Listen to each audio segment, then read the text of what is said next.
Hey,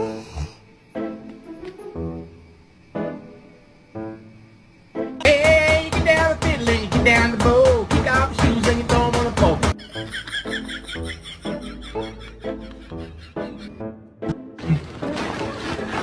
Get up, buddy.